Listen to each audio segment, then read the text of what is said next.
47 signatures, puis l'équilibre mondial bascule. En 48 heures, un pacte russo-africain promet défense, financement et transfert technologique tout en redessinant brutalement les rapports de puissance. Pourquoi ce choix engage-t-il l'Afrique et pourquoi Ibrahim Traoré maintenant? Derrière l'annonce se dessinent des livraisons militaires rapides, des flux financiers annoncés, des promesses industrielles continentales et surtout une reconfiguration durable des alliances capable d'affecter la sécurité, l'économie et la diplomatie africaine, tout en obligeant les partenaires occidentaux à revoir leur stratégie face à un centre de gravité qui se déplace, désormais contesté ouvertement. Ce récit s'engage à clarifier ce qui est réellement en jeu, au-delà des annonces spectaculaires et des effets de manche diplomatique. L'objectif est précis: distinguer les promesses vérifiables des projections politiques, mesurer les intérêts convergents et identifier les zones d'incertitude qui accompagnent ce pacte. Pour le continent africain, l'enjeu immédiat touche à la sécurité et à la capacité de négocier sans conditions perçues comme asymétriques. Pour les partenaires extérieurs, il s'agit d'un test de crédibilité et d'influence dans un environnement devenu plus compétitif. Le fil proposé est simple: partir des faits disponibles, en tirer des implications concrètes, puis examiner les risques plus systémiques. Le bénéfice pour le lecteur est clair: comprendre comment une décision collective peut modifier des trajectoires nationales, économiques et diplomatiques sans céder à l'amplification ni au dénigrement. Un micro-signal apparaît déjà. Les délais annoncés, extrêmement courts, contrastent avec les pratiques habituelles des accords multilatéraux. Cette tension entre vitesse affichée et mise en œuvre réelle servira de fil conducteur pour évaluer la solidité du tournant évoqué et ses conséquences possibles à moyen terme. En 48 heures, selon le récit officiel, des décisions censées prendre des mois auraient été déclenchées, impliquant 47 pays africains et plusieurs partenaires extérieurs. Un chiffre domine immédiatement la narration: des engagements financiers annoncés en milliards et des dispositifs militaires évoqués comme opérationnels presque sans délai. Ce rythme inhabituel surprend d'abord par sa rupture avec les temps ordinaires de la diplomatie multilatérale africaine et internationale. Pour comprendre ce basculement, il faut replacer l'événement dans un contexte plus large. Depuis plusieurs années, une partie des États africains exprime une lassitude croissante face au cadre de coopération jugé contraignant, souvent associé à des conditionnalités politiques ou économiques. Cette perception nourrit la recherche de partenariats présentés comme plus pragmatiques et plus respectueux de la souveraineté nationale. Dans ce paysage, le Burkina Faso occupe une position particulière. Sous la direction d'Ibrahim Traoré, le pays s'est imposé dans le discours comme un symbole de rupture et d'affirmation politique. Cette posture, largement relayée, confère à son dirigeant une visibilité disproportionnée par rapport au poids économique réel du pays.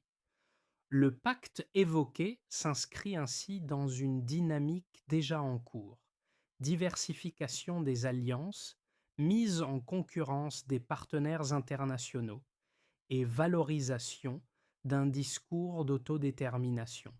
Les références répétées à la défense, aux infrastructures et au transfert de technologies visent à toucher des leviers sensibles: sécurité, développement et contrôle des ressources. Cependant, ce cadrage soulève une première question factuelle: l'ampleur annoncée correspond-elle à des mécanismes opérationnels existants ou à des intentions stratégiques encore largement déclaratives?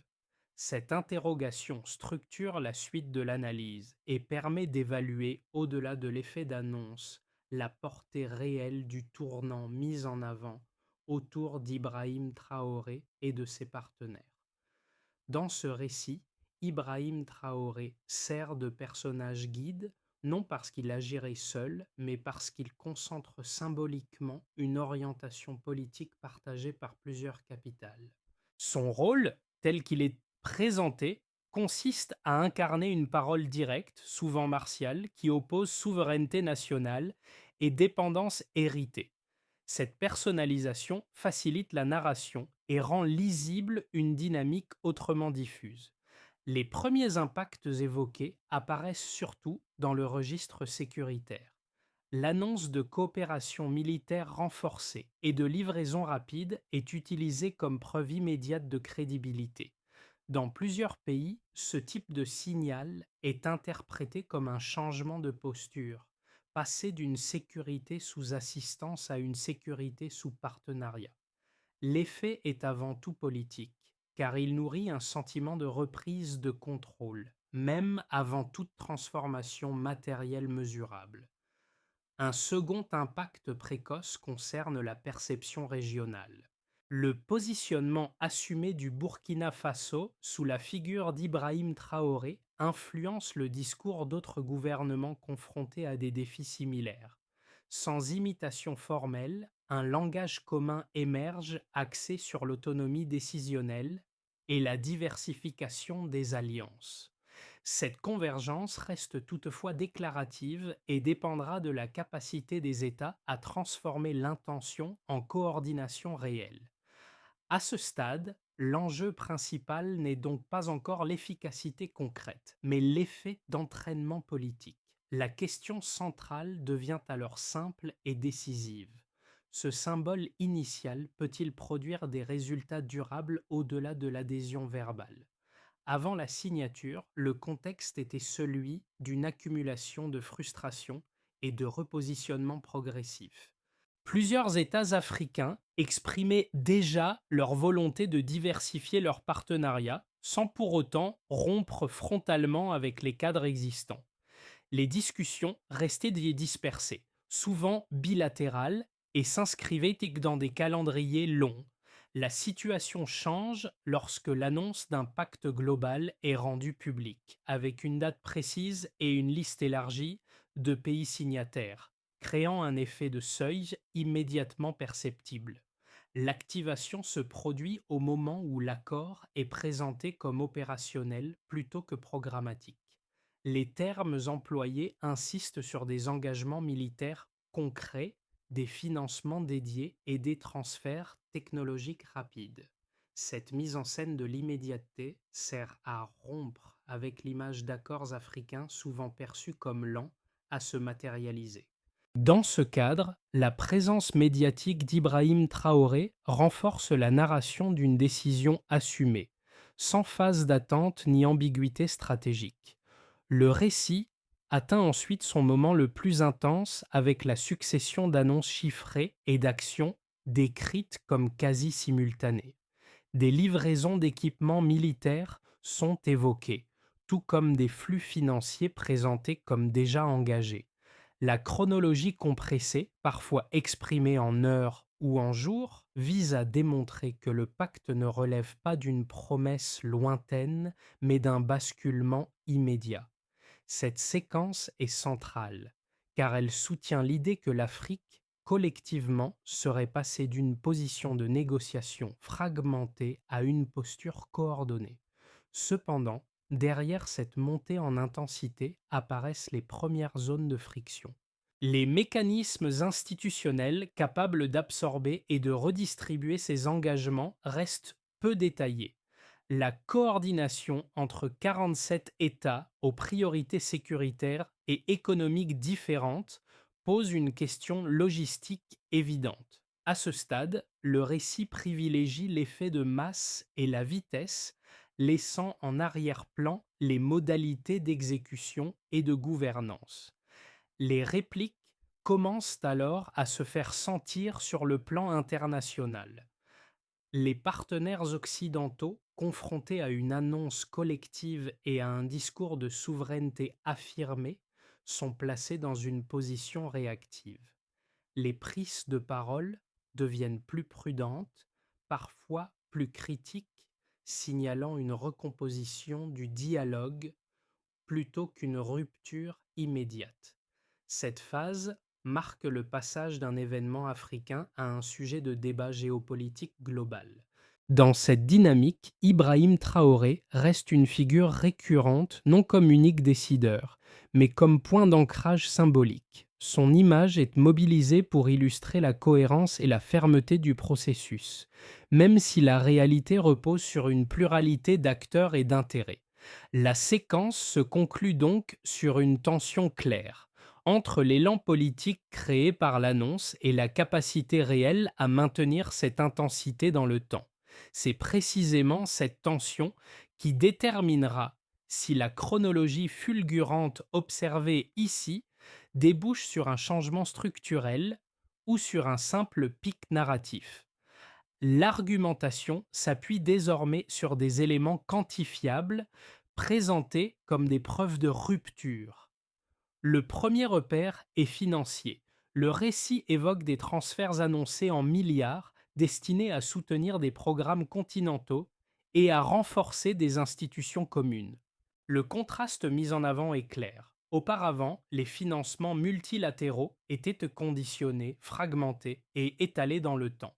Désormais, ils se réduisent rapides, concentrés et politiquement alignés. Cette bascule chiffrée sert de point de départ au raisonnement, même si les mécanismes précis de décaissement restent peu explicités.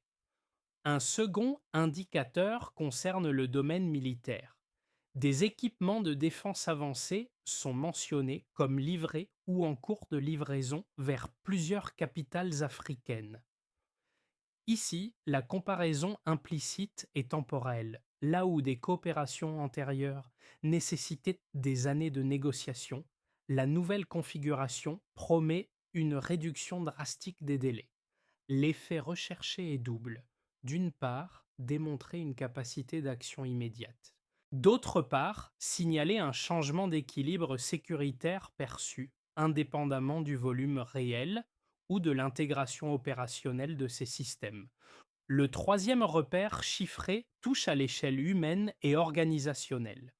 Le discours fait référence à des programmes de formation de grande ampleur, impliquant potentiellement des centaines de milliers de personnels à terme. Même sans entrer dans le détail, ce chiffre agit comme un multiplicateur symbolique. Il suggère une transformation structurelle des capacités plutôt qu'un simple ajustement ponctuel. Là encore, la logique est celle d'un avant et d'un après, où l'accumulation quantitative est présentée comme un levier de souveraineté. Cependant, l'analyse impose une lecture prudente de ces données. Les chiffres avancés fonctionnent d'abord comme des signaux politiques. Ils indiquent une intention, une direction et une ambition. Leur traduction en résultat dépendra de plusieurs facteurs intermédiaires: coordination institutionnelle, stabilité interne des États concernés et capacité à absorber des flux financiers et technologiques importants. Sans ces conditions, l'écart entre annonce et effet mesurable peut rester significatif. Dans ce cadre, la figure d'Ibrahim Traoré intervient comme point de cohérence narrative.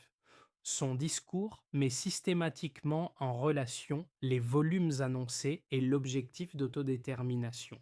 Cette articulation renforce la lisibilité du message, mais elle ne remplace pas l'évaluation des chaînes d'exécution. Le passage du chiffre à l'impact constitue donc le véritable test de crédibilité. En résumé, les preuves quantitatives mises en avant dessinent une trajectoire plus qu'un résultat acquis. Elles permettent de comparer un état initial marqué par la dépendance perçue à une projection fondée sur la masse financière, militaire et humaine. La question centrale demeure alors: ces indicateurs évolueront-ils vers des effets observables et durables, ou resteront-ils principalement des outils de narration stratégique au service d'un repositionnement politique assumé? Pour évaluer ce tournant, il faut d'abord présenter les arguments critiques les plus solides sans les caricaturer. Le premier soutient que l'accord tel qu'annoncé relève davantage d'une mise en scène politique que d'un changement opérationnel. Selon cette lecture, la concentration de chiffres élevés et de délais extrêmement courts vise à produire un choc narratif destiné à renforcer la légitimité interne de certains dirigeants et à envoyer un signal externe de défi.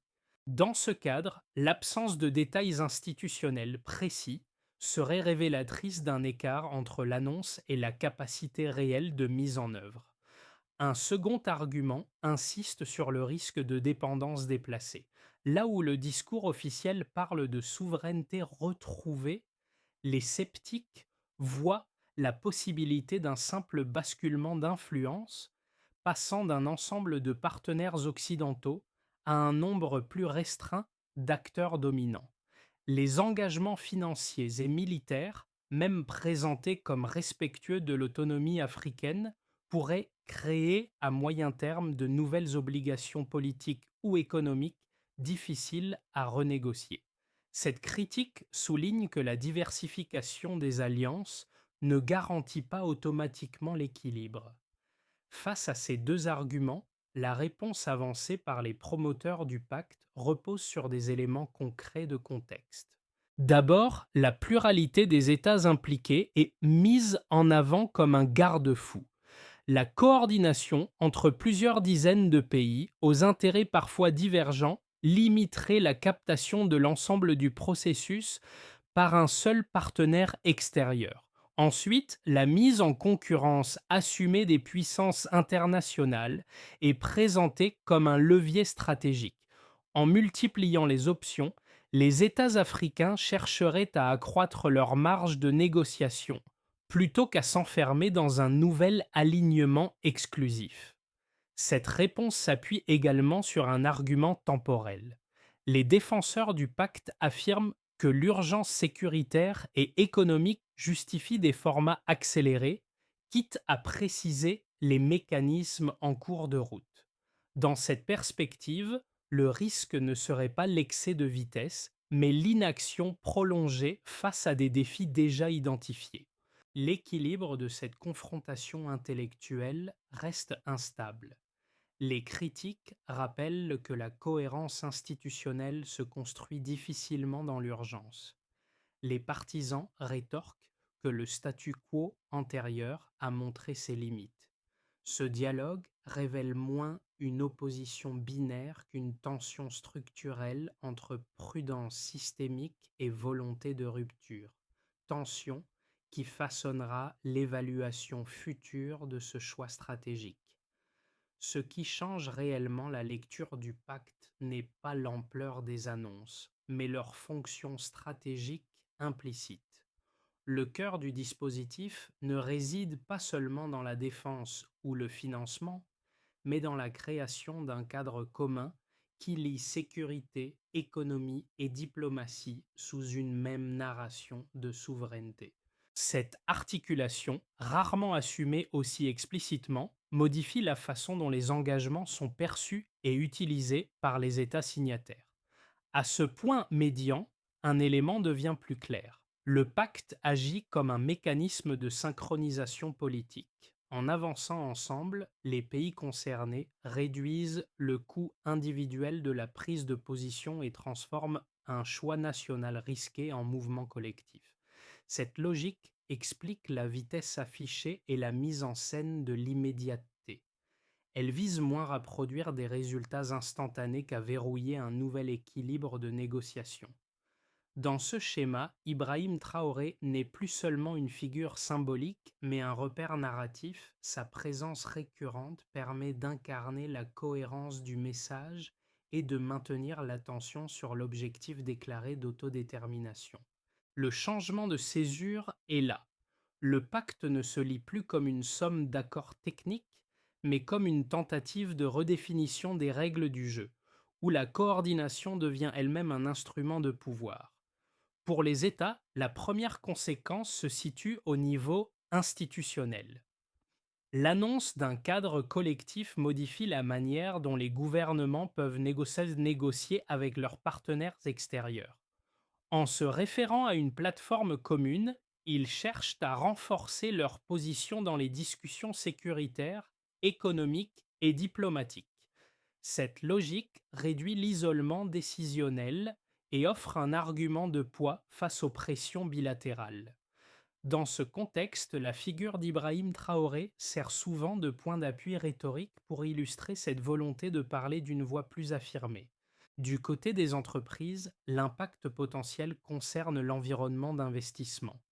Les promesses de financement dédiés et de grands projets d'infrastructure suggèrent des opportunités nouvelles, notamment dans les secteurs des transports, de l'énergie et de l'industrie de transformation. Toutefois, ces perspectives restent conditionnées à la clarté des règles, à la stabilité politique et à la capacité des États à coordonner leurs priorités. À court terme, l'effet est surtout perceptif. Le discours d'autonomie et de partenariats alternatifs modifie l'évaluation des risques et des rendements par les acteurs économiques. Pour les citoyens, les conséquences sont plus indirectes mais tout aussi sensibles. La mise en avant de la sécurité et du contrôle des ressources alimente l'espoir d'une amélioration des conditions de vie par la réduction des conflits et la création d'emplois locaux. En parallèle, cette dynamique génère des attentes élevées, parfois difficiles à satisfaire rapidement. Le risque est alors celui d'un décalage entre la narration politique et l'expérience quotidienne, décalage qui peut fragiliser la confiance si les résultats tardent à se matérialiser. À l'échelle régionale, le pacte influe sur les équilibres de pouvoir. Une coordination renforcée entre plusieurs États africains reconfigure les rapports avec les blocs extérieurs et introduit une variable supplémentaire dans les calculs stratégiques. Les pays non signataires doivent s'adapter à ce nouvel environnement, soit en rejoignant des cadres similaires, soit en redéfinissant leurs alliances existantes. Cette recomposition régionale reste évolutive et dépendra de la cohérence réelle du dispositif. Dans l'ensemble, les conséquences concrètes se situent moins dans des transformations immédiates que dans une modification des rapports de force et des attentes. En associant souveraineté, coordination et visibilité politique, le pacte crée un effet de levier symbolique puissant. La question décisive demeure alors ouverte. Ces effets différenciés pour les États, les entreprises, les citoyens et la région pourront-ils converger vers des résultats tangibles et durables ou resteront-ils principalement inscrits dans le registre de l'intention stratégique? Dans une trajectoire de base, le pacte s'installe comme un cadre de référence politique plus que comme un moteur de transformation rapide. Les États signataires continuent d'afficher une coordination renforcée tout en avançant prudemment sur la mise en œuvre. Les projets annoncés progressent par étapes, avec des priorités nationales parfois divergentes. Les partenaires extérieurs ajustent leur discours, cherchant à préserver des canaux de dialogue sans remettre frontalement en cause le nouveau positionnement africain. Dans cette trajectoire, l'impact principal réside dans la normalisation d'un langage de souveraineté et de négociation collective, sans bouleversement immédiat des équilibres économiques ou sécuritaires. Une trajectoire plus optimiste suppose une convergence plus forte entre intention politique et capacité institutionnelle. Les mécanismes de coordination se renforcent, permettant de sélectionner quelques projets emblématiques rapidement opérationnels. Des investissements ciblés dans les infrastructures ou la formation produisent des effets visibles renforçant la crédibilité du cadre commun. Cette dynamique accroît la confiance interne et attire des acteurs économiques prêts à s'inscrire dans des partenariats à moyen terme. Dans ce contexte, la visibilité de figures comme Ibrahim Traoré contribue à maintenir la cohérence du message, mais le succès repose surtout sur la capacité collective à transformer l'élan symbolique en résultats observables. À l'inverse, une trajectoire plus pessimiste met en lumière les fragilités du dispositif. Les divergences nationales s'accentuent, ralentissant la prise de décision et diluant les engagements initiaux.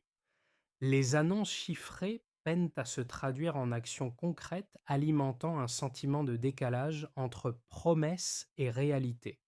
Les partenaires extérieurs exploitent ces failles pour renouer des relations bilatérales classiques, affaiblissant la portée du cadre commun.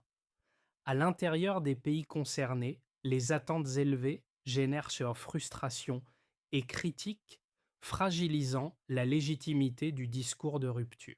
Ces trois trajectoires ne s'excluent pas mutuellement. Des éléments de la trajectoire optimiste peuvent coexister avec des inerties propres à la trajectoire de base, tandis que certains risques de la trajectoire pessimiste peuvent émerger ponctuellement.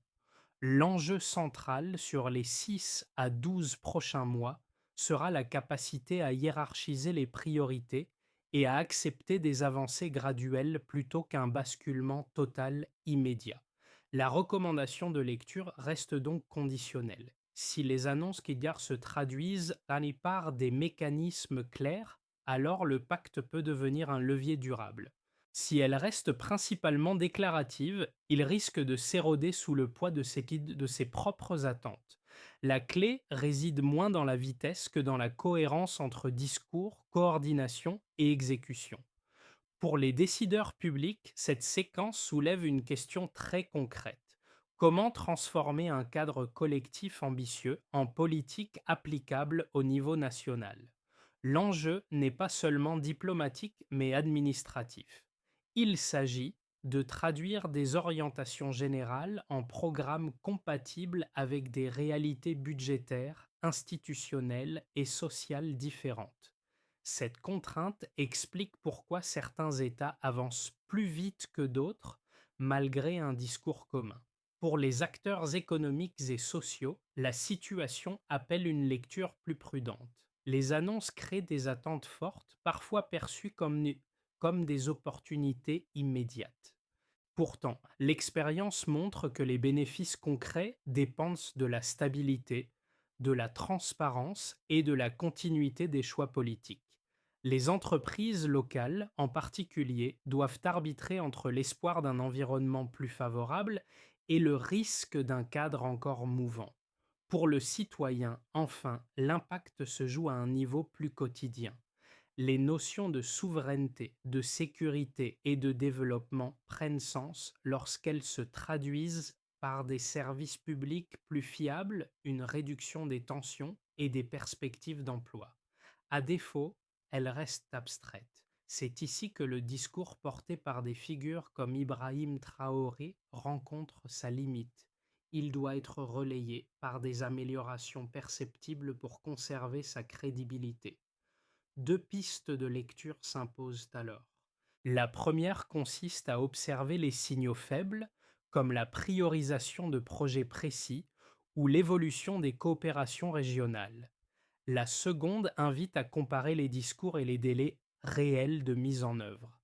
Ces repères permettent au lecteur de ne pas subir la narration, mais de l'analyser activement.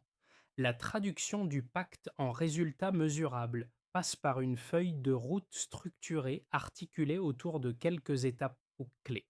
La première consiste à clarifier la gouvernance.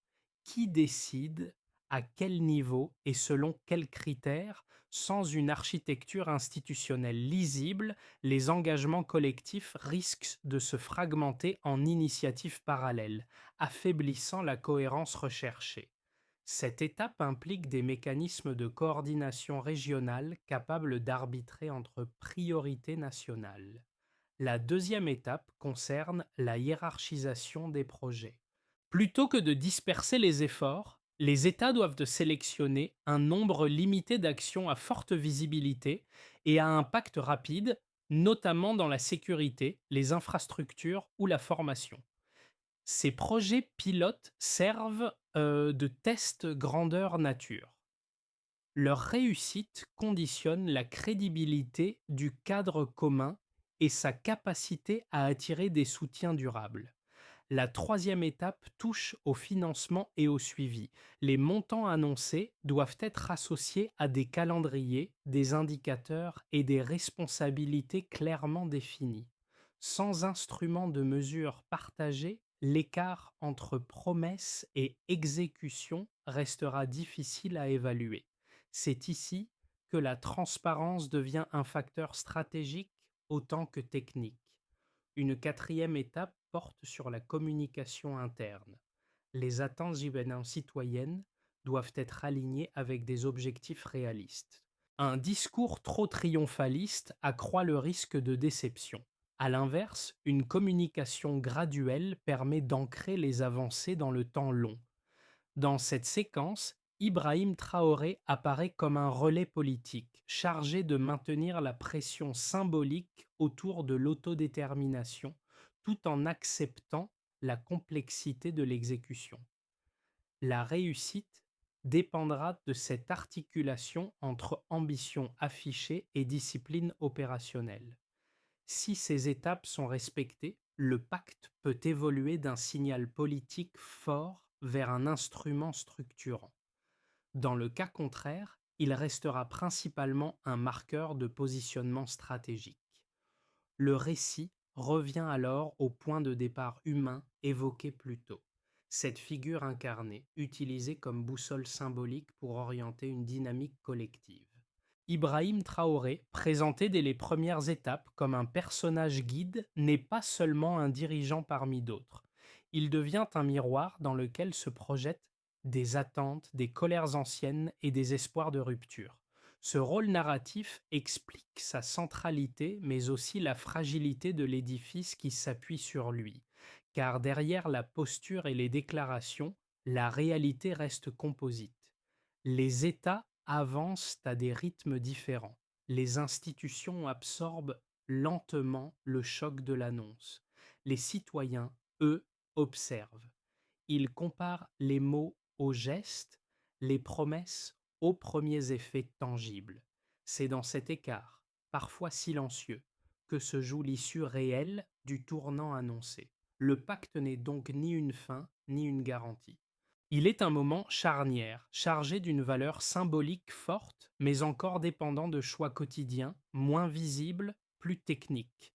La force du récit repose sur sa capacité à durer sans se figer, à évoluer sans se renier. Une phrase s'impose alors, comme un clou final. La souveraineté se prouve dans le temps. C'est ce temps, plus que l'annonce, qui dira si l'élan porté par Ibrahim Traoré et ses partenaires aura marqué un véritable changement ou seulement une parenthèse spectaculaire dans une histoire plus longue. À ce stade, le récit ne cherche pas à conclure de manière définitive, mais à ouvrir un espace de réflexion. Le pacte évoqué agit comme un révélateur des tensions contemporaines, aspiration à la souveraineté, recherche de partenaires alternatifs, méfiance envers les cadres hérités et volonté de reprendre l'initiative stratégique. Ces dynamiques dépassent largement un seul pays ou un seul dirigeant. Elles s'inscrivent dans un mouvement plus vaste, encore en construction. Pour le lecteur, l'enjeu n'est pas d'adhérer ou de rejeter en bloc cette trajectoire, mais d'en suivre les inflexions concrètes. Quels projets verront réellement le jour? Quels compromis seront acceptés ou refusés? Comment les équilibres internes et régionaux évolueront-ils sous la pression des attentes populaires et des contraintes internationales? Ces questions forment une grille de lecture plus utile que toute certitude prématurée. La figure d'Ibrahim Traoré, souvent mise en avant, doit ainsi être observée comme un symbole parmi d'autres, intégré à un processus collectif plus large. Son importance tient à ce qu'elle cristallise un moment, pas à ce qu'elle en garantit l'issue. La suite dépendra de la capacité des acteurs africains à maintenir une cohérence stratégique tout en préservant leur marge de manœuvre. La discussion reste donc ouverte. Ce tournant représente-t-il le début d'un rééquilibrage durable ou une phase de transition encore instable? Quels indicateurs vous semblent les plus pertinents pour juger, dans les mois à venir, si ce choix collectif aura réellement transformé la trajectoire du continent?